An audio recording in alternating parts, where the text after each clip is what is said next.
Hey everybody, and welcome to the Daily Scopes for the 17th of May. So today the moon enters Aries at 3:09 AM. Check out the playlist for that. Jupiter also makes a contra-parallel to Saturn at 10:02 AM as well. So it's strongest today on the 17th of May. It came down on the 28th of April and it's going to leave on the 11th of June. So this energy, still got a good, well, not a month exactly, a month minus 6 days to use it, and it's already been affecting us. And contra-parallels are the same as oppositions, but it just means that Jupiter and Saturn are kind of on opposite sides of the hemisphere. Yeah, hemisphere, let's go with that at the moment, so they're kind of opposing. So first of all, just going to talk a bit about the moon in Aries, although there's separate audio, but I just want to talk a bit about it. So moon in Aries brings us a burst of energy and enthusiasm, making it an excellent time to start new projects or take on new challenges. Aries is a fire sign associated with courage, assertiveness, independence. This energy encourages us to take bold action and take the initiative to start things, to end things, to move forward, but we have to watch out because it can also make us hot-headed and impulsive. So it's important to channel this energy, this fiery energy, in a productive way. So love making, starting new projects, playing games, listening to music, anything that helps you, unwind in safe and consented ways, and doesn't let that energy come out in sort of like a conflicted ways where you're having arguments with others over stupid things and stuff like that, and saying things that you can regret later on. So the Aries moon favours all forms of physical activity.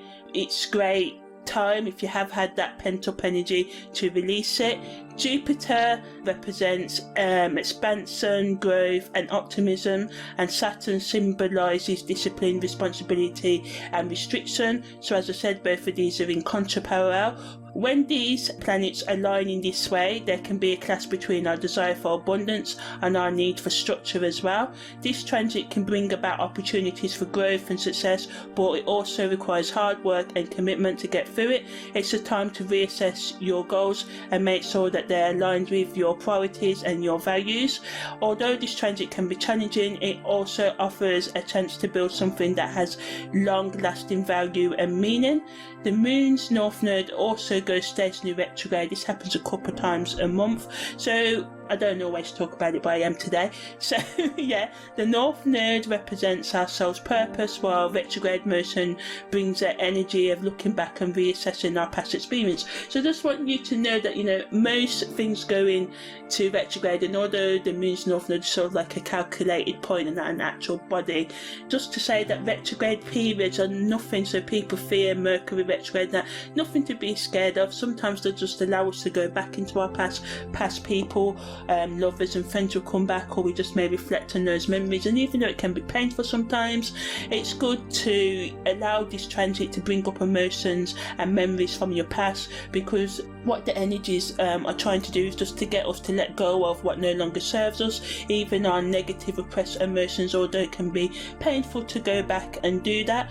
But ultimately, retrogrades just want us to have clarity and gain more direction in our life. If we don't know the mistakes of our past and we don't acknowledge them, we keep repeating them and we can never move forward. So we're always living our life backwards in retrograde anyway. So if you get what I'm trying to say. So when the moon's north node's in retrograde, it's a time to tune into your intuition and trust the guidance of the universe. It's a powerful opportunity for spiritual growth and self-discovery. Taking time out to get in touch, voice your emotions, write your emotions down, meditate, go for a walk, dance, scream, sing, punch the air, whatever it is that allows you to sort of like gain a sense of balance and awareness in the self, in a as long as you're not harming yourself or other sort of way.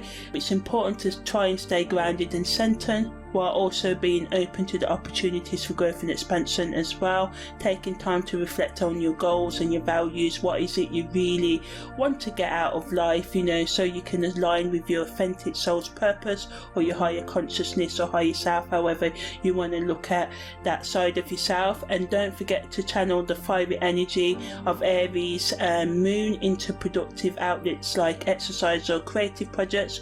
Trust the journey and have faith that everything is happening happening for a reason right now as well. So content creators can create content that also gets us in tune with how we can become more self-motivated to heal ourselves, to reach our goals and become more productive in doing so, how we can take bold actions towards achieving our goals as well, how we can start new projects or finish old projects, you know, regaining love for a project that you've probably neglected for, I don't know, years or decades. How can you build that passion back up? How it's best to actually do something for 10 minutes a day rather than spending, I don't know, a month doing it, then putting it away for like 4 or 5 years. So just building the habit, even if you've only got a minute a day to do it, is really, really important. And I found that on my own journey as well. So yeah, tips that can help people assess their priorities and plan sort of like an action plan to achieve them, or content surrounding how you can stay positive even when there's negative influence around you and within you as well. So yeah, that was the daily scopes for the 17th of May.